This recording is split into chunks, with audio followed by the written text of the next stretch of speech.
I'm Juicy, and this is Tat Talk with Juicy, and today I'm talking to Jason Lukach. Hello there. I'm glad that I finally learned how to pronounce your name correctly. People get it wrong all the time. Yeah, I don't even remember what I was calling you. Jason Lukach. I've got Lukach. Lucas. Lukach's the best one. I like that one. Yeah. So I'm just going to ask you a few questions, I guess, about tattooing. Shoot away. What's your favorite thing about tattooing? I don't know if I have one particular thing that's a favorite. I mean, I like the interaction with clients. I like the variety of work that I get to do. Yeah, camaraderie with my coworkers, feeding off each other. All of it? Yeah. Okay, all right. What have you recently learned about tattooing? The more things change, the more they stay the same. What do you mean by that?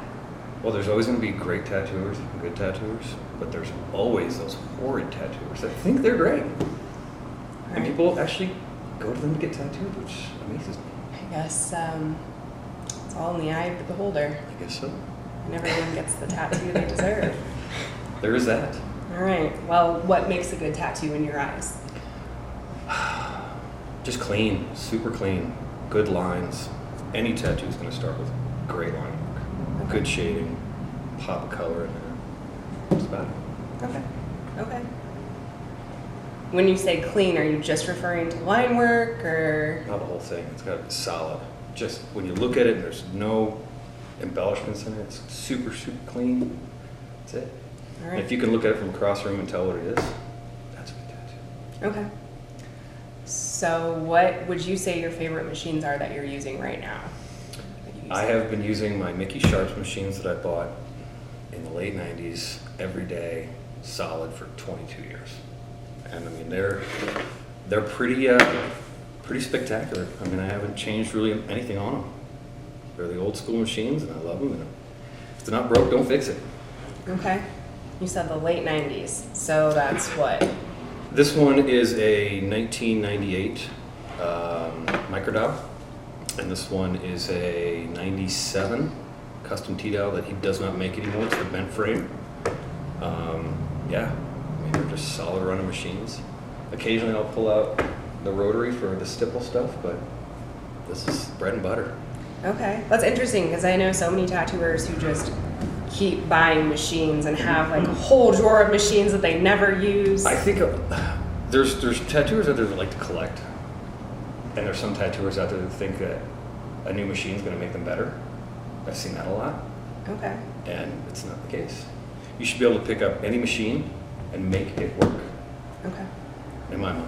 Okay. 'Cause that's the way I learned. I mean, you had to make it work. So we didn't have the wonders of the interwebs and YouTubes, and this is it. They figured it out. Okay. All right. That's, I guess, one thing that's changed is the amount of information Mm-hmm. and the amount of options Mhm. as a tattooer. I mean, it used to be not just anybody could pick up a machine. You had to work professionally at a shop or have somebody vouch for you that you were a tattooer professionally, even to buy equipment. Now you can just get on anywhere and buy it. It's kind of sad. That makes sense. I mean, not just anybody can pick up a machine. I mean, they can pick up a machine. That doesn't mean they can tattoo. There's that. Okay. What was your apprenticeship like? 3 years. So, I mean, the first pretty much almost year, I didn't even touch a machine. Okay. I do line drawings. I do a certain amount of line drawings every week. I had to tear down and set up stations. I had to learn bloodborne pathogen, disease transmission control, first aid CPR. I had to learn skin. What's going to work on certain people's skin and what's not going to work. It wasn't easy. I had to earn it. But just buckle down. That's big. I think that's a big difference between now and then too. And you know, all these young tattooers that are just, they don't know how to tune a machine. They don't know how to build a machine. They don't know how to build a power supply or how it works. You know, I think that's a really, really important thing that tattooers should know. Your clip cord goes bad. How do you fix it? You gotta know. Buy a new one. Well, yeah, that's the case nowadays. When the apocalypse happens and there's no more tattoo supply companies, the real tattooers will come forward. That's it. Stick and poke time. What are your influences in the tattooing world and just the art world in general? There's been a lot over, 20 years of tattooing. I mean, I've seen it progress and grow. I mean, it used to be back in the day when the only outside influence you had was magazines. So you got to, you took those influences of those styles back then and tried to apply them into what you knew. Back then it was the old timers. It was Koryoshi 3, Philip Blue. That was the type of stuff you saw in the magazines. Now there's just a lot of really, really phenomenal tattooers out there now.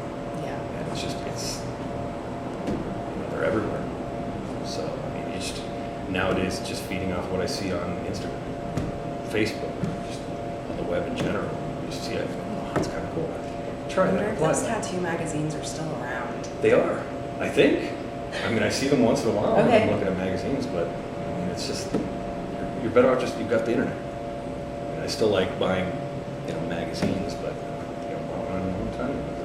It's very particular. The internet changed tattooing for sure. Oh,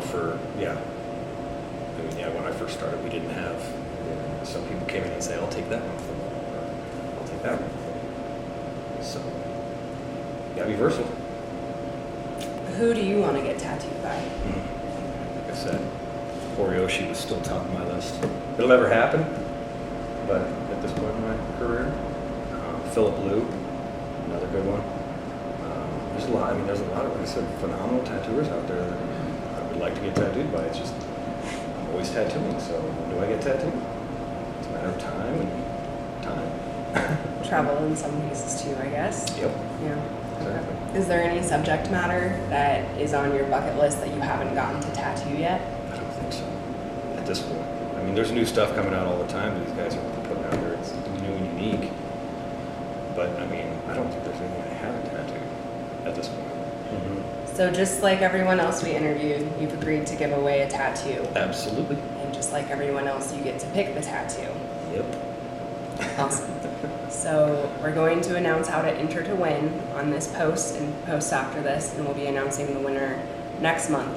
So turn on your post notifications, keep an eye out so that you're sure not to miss out on that. More fish tattoos. More fish tattoos. Yes. Lots of fish everywhere.